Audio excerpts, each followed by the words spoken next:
반갑습니다. 77입니다. 요즘 어딜 가도 다 체온을 측정을 하죠. 그래서 이제 그동안 잘 몰랐던 체온 다 알죠. 36.5도. 예. 여기서부터 문제예요.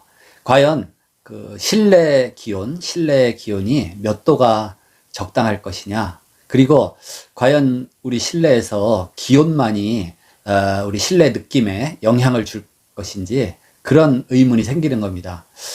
먼저 우리 이제 신체 자신을 우리가 잘 알잖아요. 그 36.5도 이거를 유지하기 위해서 실내에 어떤 온도라든지 실내 환경 여건이 조성되고 또 그런 영향을 주는 것들이 어떤 게 있는지 파악을 해보겠습니다.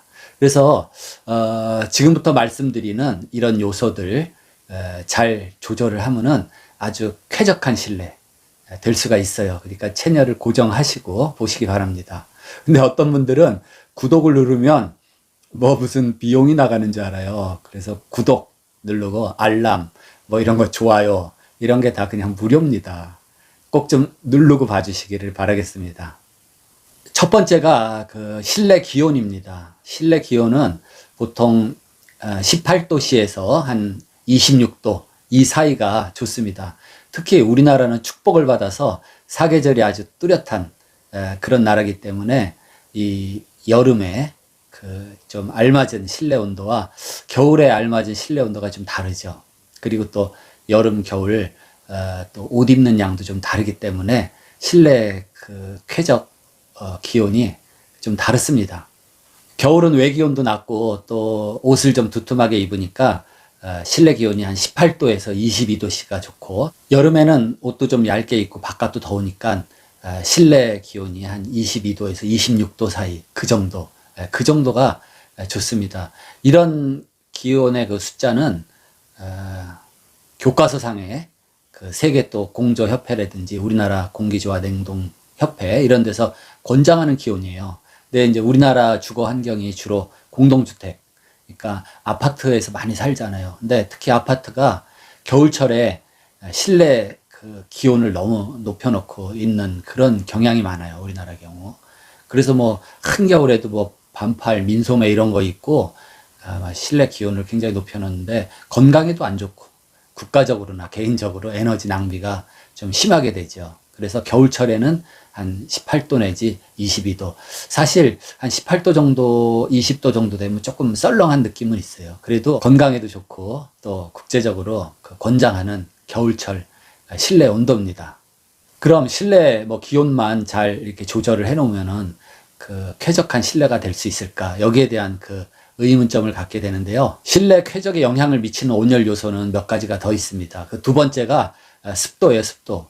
우리가 흔히 말하는 습도라 그러면은 상대 습도라고 그러는데, 그 상대 습도는 뭐에 대한 상대적인 습도냐 하면은, 자, 이래요. 일정한 이 밀폐된 공간이 있으면 여기에 가습기를 막 집어넣어요. 그래서 꽉 찼을 때, 그때가 포화 수증기 상태라 그럽니다. 그러면 그때는 이 습기, 이 분자들이, 물 분자들이, 공중에 떠 있는 이 물 분자들이 굉장히 서로 막 부딪히기 때문에 압력이 있어요. 그러니까 습도가 낮을 때보다 습도가 꽉 차서 포화가 됐을 때 압력이 제일 세겠죠. 그래서 우리가 말하는 상대 습도라는 거는 이 포화 때, 어떤 온도에서 포화 때 수증기 압력에 대한 그 상태의 그 수증기 분압이다, 이렇게 표시를 할 수 있습니다. 그러니까 뭐 분모에 포화 수증기 압력, 분자에 그 실내에 수증기가 갖고 있는 분압, 수증기 압력, 그게 상대 습도가 돼요.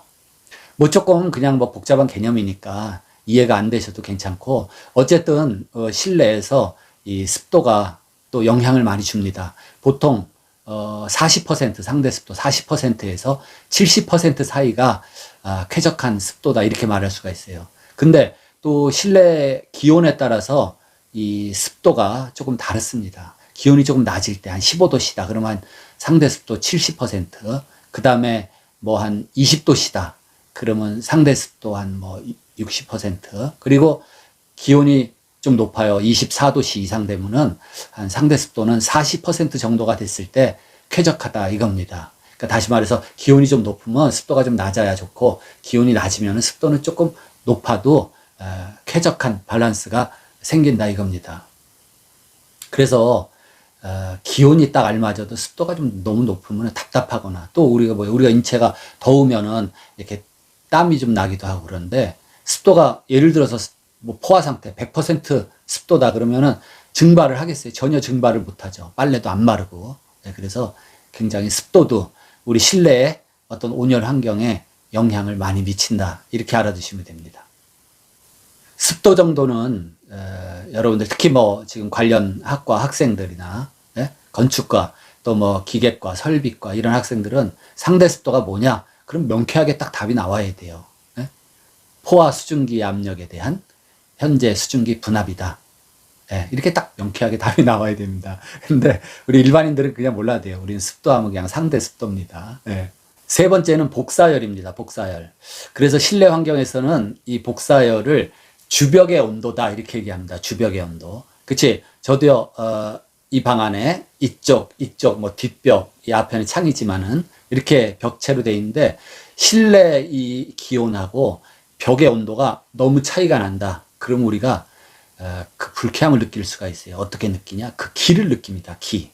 기를 느껴요. 그래서 실내 쾌적 기온하고 이 주변의 벽의 온도가 또는 천장의 온도가 너무 많은 차이가 나면은 그거를 느낄 수가 있어요. 그게 뭐냐면 벽이 너무 차다. 실내 쾌적 기온보다. 그러면 냉기를 느끼는 겁니다. 냉기. 그 다음에 벽이 또 실내보다 높아요. 실내는 에어컨이 여름철 에어컨디셔닝이 돼서 공기는 시원한데 바깥에 막 여름에 땡볕에 외벽이 막 달아올라가지고 뜨거워요. 단열이 잘 안 돼서. 그러면 그 벽체 온도가 기로서 열기로서 느껴집니다. 그래서 그게 복사열, 주벽의 온도, 그것도 우리 실내의 온열 감각에 쾌적한 조건에 영향을 꽤 미쳐요.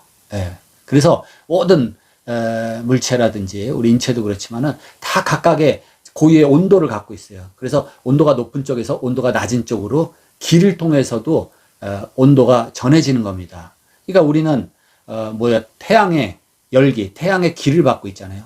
태양의 그 에너지, 기운이 진공 상태를 뚫고 지구상에 도달해서 저한테 오는 겁니다. 그래서 이 한자로 하면 기죠, 기. 파장. 그리고 뭐 영어로 하면 웨이브라 그러는데요. 이 웨이브, 파장이 이 매체가 필요 없어요. 진공이고 뭐고 그냥 뚫고 다이렉트로 옵니다. 빛처럼 오는 거를 우리가 복사 에너지라 그러죠. 복사열. 그래서 우리가 건물에 복사 에너지, 태양광 같은 게 특별히 작용을 하니까 유효한 게 뭡니까?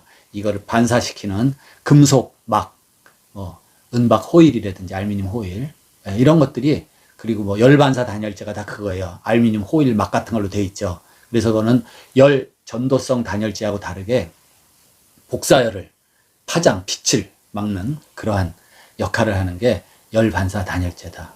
그러니까 소방관들도 뜨거운 화재 현장에 뜨거운 열기가 복사열, 파장으로 오잖아요. 빛과 같이. 그렇기 때문에 은박 방호복을 입어요. 방화복. 그게 우리 실내 쾌적 온도에도 영향을 주는 겁니다. 그래서 연관되는 건데, 자, 내단열을 하느냐, 외단열을 하느냐, 거기서 또 차이가 나요. 이 복사 온도가 영향을 주는 겁니다. 내단열을 하면 어떻게 돼요? 내부에 전부 단열재를 이렇게 딱 싸죠. 그러면 공기 온도가, 쾌적 온도가 딱 되면은, 공기는 연용량도 작아서 금방 온도가 올라가기도 하고 식기도 하고 그러는데, 공기만 딱 순발력 있게 일정 쾌적 온도에 올라가면 주벽에 복사열이 별로 영향을 안 끼쳐요. 이게 내단열입니다. 그러니까 간헐적으로 쓰는 뭐 별장이라든지 이런 데가 좋죠. 주말 농장. 근데 이 단열을 외단열을 했어요. 외단열. 그 외부가 단열재고 내부에 어떤 콘크리트라든지 벽돌로 돼 있다. 그러면 얘네들이 열 용량이라고 그러죠. 열을 담아놓는 그 에너지, 그 양. 그래서 난방을 시작해서 공기 온도가 쾌적 온도 예를 들어 22도까지 올라갔다 해도 아직 이 주벽 온도가 차가워요. 10도다. 그러면 냉기가 있죠. 냉기. 다시 말해서 내가 온도가 높으니까 나로부터 열기를 뺏기는 거예요. 냉기를 느끼는 거죠. 복사열로. 그렇기 때문에 이게 내단열이냐 외단열이냐 용도에 따라서 1년 12달 상시 주거를 하냐 아니면 간헐적으로 주말에만 쓰냐 이거에 따라서도 자 내단열을 하냐 외단열을 하냐 거기에는 뭐가 있다? 이 주벽의 온도, 복사 온도가 작용을 하고 열 용량으로 인한 에너지 낭비가 될 수도 있고 이런 것들이 다 작용을 하는 겁니다. 이 복사열을 측정하는 온도계는 좀 다르게 생겼어요. 일반 온도계가 있잖아요.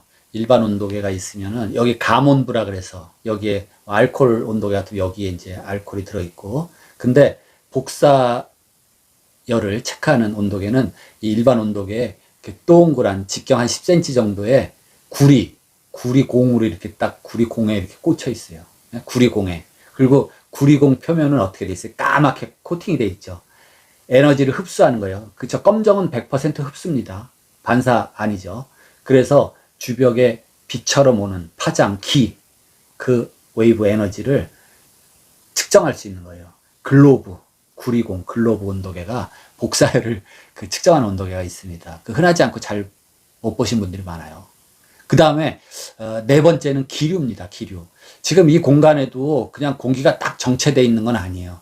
약간 공기가 이렇게 움직이고 있습니다. 왜냐하면 대류작용도 할 수 있고, 또 실내에서 뭐 이렇게 빈틈이, 문틈이나 창을 또 열어놨다든지 그러면 이렇게 또 환기 역할을 하면서 기류가 형성이 돼요. 그래서 실내가 쾌적하려면은 공기가 이렇게 딱 정체되어 있는 거 말고 약간 공기가 움직여야 돼요.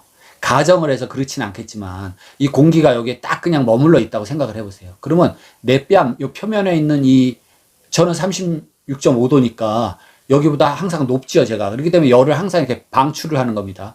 그러면 계속 방출하면 내가 온도가 떨어지겠네요. 아니죠. 내가 먹은 게 있으니까 이 먹은 게 또 소화가 되면서 열로 바뀌어가지고 이 나가는 에너지만큼 또 안에서 또 열이 막 나와요. 그래서 무조건 36.5도를 이렇게 유지하고 있는 거예요. 요즘에 조금 올라갔다. 격리됩니다. 격리돼요. 어쨌든 공기가 딱 멈춰졌다고 가정을 할 때는 공기는 이 단열성이 좋죠. 열전도율이 작기 때문에. 지금 제가 이렇게만 하고 있어도 따뜻한데 공기가 움직이지 않으면 여기 있는 온도가 열이 날아가겠어요? 못 날아가죠. 답답하겠죠. 그래서 보통 실내 공기의 움직임의 속도, 이 기류는 똑딱 할 동안에 50cm, 똑딱 할 때 0.5m, 똑딱 요 정도, 똑딱 요 정도 기류가 있을 때 쾌적하다 이겁니다. 뭐 야외에서는 뭐 산들바람 뭐 이런 게 있는데 실내에서는 그래도 공기가 조금 움직이는 게 좋아요. 그래서 뭐 자 요즘에 뭐 맨날 문 열어놓고 맛통풍 할 것도 아니고 공기가 뭐 아무리 그래도 대류 현상도 그렇고, 그래서 보통 카페 같은 데 가고 우리도 주택에서 이제 요새 단독주택 좀 거실 천장 높게 하면은 위에다가 팬을 달아주죠. 실링 팬.